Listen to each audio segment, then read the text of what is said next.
everybody, I'm Kira. We're a nonprofit here in Flagstaff, and we help to teach kids social and emotional skills by, we use animals and gardening to do that.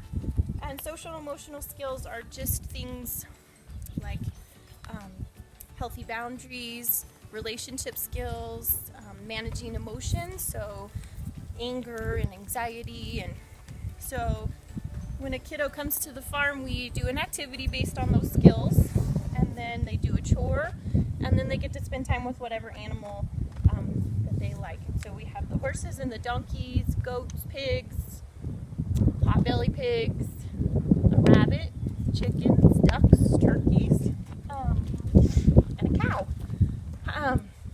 And this all started about 4 years ago. I worked at juvenile court, and I was a detention officer when I started there in 2007. And I was going to school to be a teacher, and realized that I didn't want to be a teacher. I wanted to work with these kids, the kids that our community considers at risk for going to prison, and they just became a huge part of my life. They changed my life, actually. They taught me more than I could have ever taught them. And it's sad because a lot of people in our society think that once you're incarcerated, there's nothing left for them to give, and that's just completely not the case. Those kids, a lot of them, their situations were generational. It's poverty and substance abuse and crime, and unfortunately it's things that they just grew up, it was normal to them.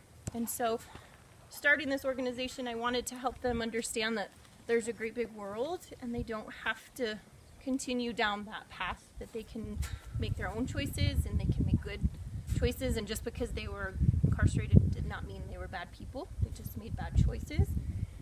And so, you know, this idea of the farms kind of started after I moved from detention to what we called the programming unit and ran the community service program.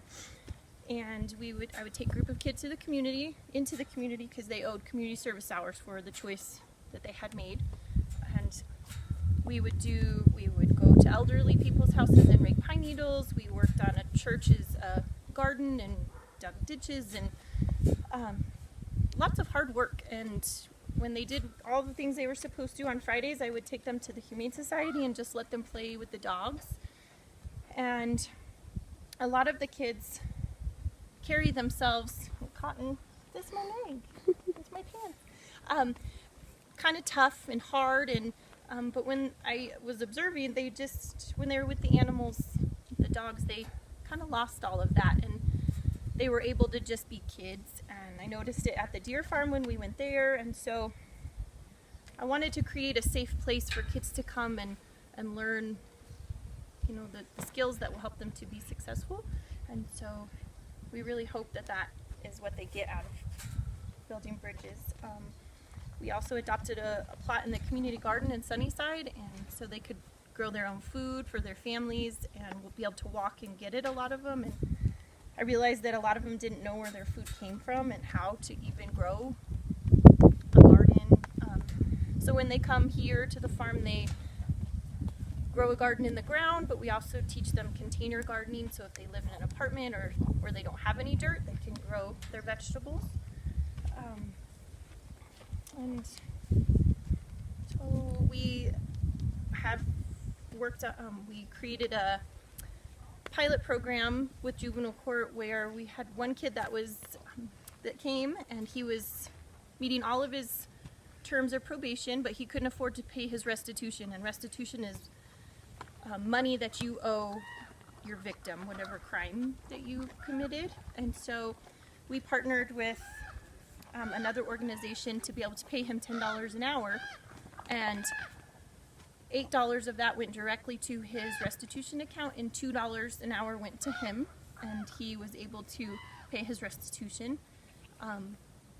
And that was to successfully complete probation. That was the only term that he couldn't meet because his family couldn't financially do that. So that was a really great program that we offered for a while, and we have summer camps, and we have just individual spots, usually when the corona is not going on. Right now we're currently closed, but you can learn more about us at buildingbridgesyouthfarm.org, or we're also on Facebook and Instagram.